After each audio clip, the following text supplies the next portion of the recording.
ಸಾರಿಗೆ ಬಸ್ಗಳ ಮೇಲೆ ತಂಬಾಕು ಪ್ರಚಾರ ನಿಷೇಧಿಸುವಂತೆ ಸಾರಿಗೆ ಸಚಿವ ರಾಮಲಿಂಗಾರೆಡ್ಡಿ ಆದೇಶಿಸಿದ್ದಾರೆ. ಫೆಬ್ರವರಿ 15ರೊಳಗೆ ಎಲ್ಲಾ ಸಾರಿಗೆ ಬಸ್ಗಳ ಮೇಲಿರುವ ಜಾಹೀರಾತು ತೆರವಿಗೆ ಗಡುವು ನೀಡಲಾಗಿದೆ. ಇನ್ನು ಜಾಹೀರಾತು ಪೋಸ್ಟರ್ ಹರಿದು ಹಾಕಿದ್ದವರ ವಿರುದ್ಧವೂ ಕ್ರಮಕ್ಕೆ ಸರ್ಕಾರ ಮುಂದಾಗಿದೆ.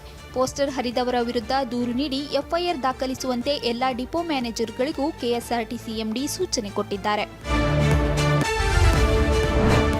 ರಾಜ್ಯ ರಾಜಧಾನಿಯಲ್ಲೇ ಸಾರಿಗೆ ಬಸ್ ಸಂಪರ್ಕದ ಕೊರತೆ ಉಂಟಾಗಿದೆ. ಲಕ್ಷ್ಮೀದೇವಿ ನಗರ ವಿಧಾನಸೌಧ ಲೇಔಟ್ಗಳಿಗೆ ಬಿಎಂಟಿಸಿ ಬಸ್ ಸೌಕರ್ಯವಿಲ್ಲದೆ ಸ್ಥಳೀಯರು ಪರದಾಡುವ ಸ್ಥಿತಿ ಉಂಟಾಗಿದೆ. ಕಳೆದ 4 ವರ್ಷಗಳಿಂದ ಬಸ್ ಸಂಪರ್ಕ ನಿಲ್ಲಿಸಿದ್ದು ನಿವಾಸಿಗಳು ಲೆಗ್ಗೆರೆಗೆ ಬಂದು ಬಸ್ ಹಿಡಿಯಬೇಕಾಗಿದೆ.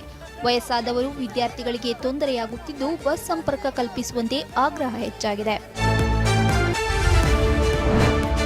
ಬಿಎಂಟಿಸಿ ಬಸ್ನಲ್ಲಿ ಬಿಟ್ಟು ಹೋದ 10 ಲಕ್ಷ ಮೌಲ್ಯದ ಚಿನ್ನಾಭರಣ ಹಿಂದಿರುಗಿಸಿ ಸಿಬ್ಬಂದಿ ಮಾನವೀಯತೆ ಮೆರೆದಿದ್ದಾರೆ. ಕೆಆರ್ ಮಾರುಕಟ್ಟೆಯಿಂದ ಬಸವನಗುಡಿಗೆ ತೆರಳಿದ್ದ ಮಹಿಳೆ ಬ್ಯಾಗ್ ಮರೆತು ಬಸ್ಸಿನಿಂದ ಇಳಿದಿದ್ರು. ಬಳಿಕ ಬಸವನಗುಡಿ ಪೊಲೀಸ್ ಠಾಣೆಯಲ್ಲಿ ದೂರು ನೀಡಿದ್ರು. ಪೊಲೀಸರ ಸಹಾಯದಿಂದ ಬ್ಯಾಗ್ ಮಹಿಳೆಯ ಕೈ ಸೇರಿದೆ. ಬಸ್ ಕಂಡಕ್ಟರ್ ಗಂಗಾ ಪೂಜಾರಿ, ಚಾಲಕ ಗೋವರ್ಧನ್ ಕಾರ್ಯಕ್ಕೆ ಶ್ಲಾಘನೆ ವ್ಯಕ್ತವಾಗಿದೆ. ರಾಜ್ಯದ 100 ತಾಲೂಕು ಕೇಂದ್ರಗಳಲ್ಲಿ ಕಾಂಗ್ರೆಸ್ ಭವನ ನಿರ್ಮಾಣಕ್ಕೆ ಚಿಂತನೆ ನಡೆದಿದ್ದು, ಇದಕ್ಕಾಗಿ ದೇವನಹಳ್ಳಿಯ ಸಿಎ ಸೈಟ್ ಜಾಗ ಕಾಂಗ್ರೆಸ್ ಟ್ರಸ್ಟ್ಗೆ ನೀಡುವಂತೆ ಸರ್ಕಾರಕ್ಕೆ ಪತ್ರ ಬರೆಯಲಾಗಿದೆ. ಅಜ್ಮಲ್ ಲೇಔಟ್ನಲ್ಲಿರುವ 17 ಕೋಟಿ ಮೌಲ್ಯದ ಸಿಎ ಸೈಟ್ ಅನ್ನು 30 ವರ್ಷ ಲೀಸ್ಗೆ ನೀಡುವಂತೆ ಸಲ್ಲಿಸಿರುವ ಮನವಿ ಪತ್ರ ಟಿವಿ9ಗೆ ಲಭ್ಯವಾಗಿದೆ. ಟೈಲರಿಂಗ್, ಕಂಪ್ಯೂಟರ್ ಟ್ರೈನಿಂಗ್ ಮತ್ತು ಮೊಬೈಲ್ ರಿಪೇರಿ ತರಬೇತಿ ಕೇಂದ್ರ ಮಾಡುತ್ತೇವೆಂದು ಪತ್ರದಲ್ಲಿ ಉಲ್ಲೇಖಿಸಲಾಗಿದೆ.